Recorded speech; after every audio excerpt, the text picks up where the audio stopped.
Hello, I'm Matt, welcome back to Workshop. I enjoy a glass of wine, but wanted a cool way of serving it, so I thought I'd make something. So let's get started. I had this nice live edge piece of oak, but it was a little narrow to do much with, and it means I got to use my jointing jig for the table saw. The jig running along the fence, I can clean up one side of the board. This is the first time I'd used the jig, and these toggle clamps are great. I'm definitely going to order some more for different things. With one edge squared, I can run that edge along the fence to square up the other one. As you can see, with the wavy edges cut off, there wasn't much wood left. So I'm going to rip it down to 2 boards to get a little more out of it.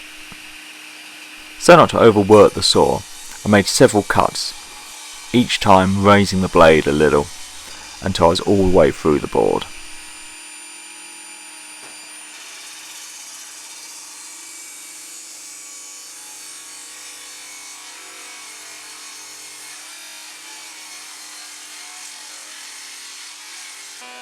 The boards didn't come off the table saw at exactly the same thickness, but I ran them through the planer and got them to the same thickness.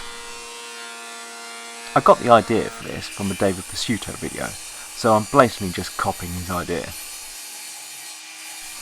His was made from many strips laminated together, so I'm going to shamelessly copy him and cut some strips from this oak.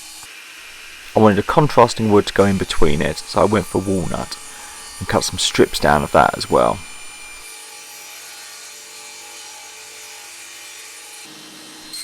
I wanted the wine holder to be about 1 foot long, so I squared up the ends of my strips and then cut the walnut to length and then all the oak pieces to length. Pieces cut, they can be laminated together. I used a waterproof wood glue for this, so in case I spill any wine, which is always a tragedy, I can wash it up.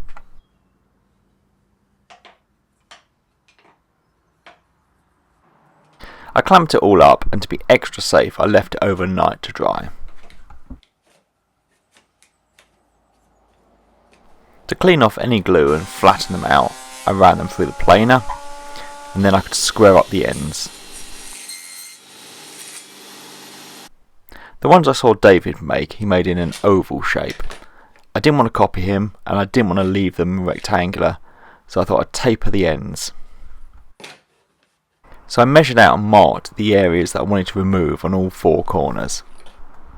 Before cutting the tapers, I thought I'd drill the holes. First I need to drill a small hole either end of the board for the wine glass to go into.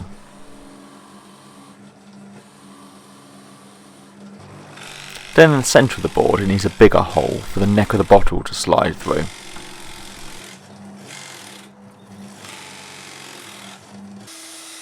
With that done, I can now cut the tapers on the bandsaw. The light's so bad in my shop I actually struggled to see the lines, so I had to move a work lamp over. I saw that Matt Cremona had mounted LED strips onto his bandsaw, and I thought that was an excellent idea, and I must get round to doing it myself. Where I drilled holes for the wine glasses to go, I then had to cut little slits to accept the stems. I did these on an angle. David said that when he went to craft shows, these were his best seller. I have to say, anything that's alcohol related does seem to sell rather well. I'm going to try and sell these in my local pub. I rounded over all the edges on my hugely sophisticated router table. It might be simple, but it does the job. And speaking of simple, just a coat of Danish oil to finish it off. And that's it all finished. Thanks for watching, and please subscribe for more videos.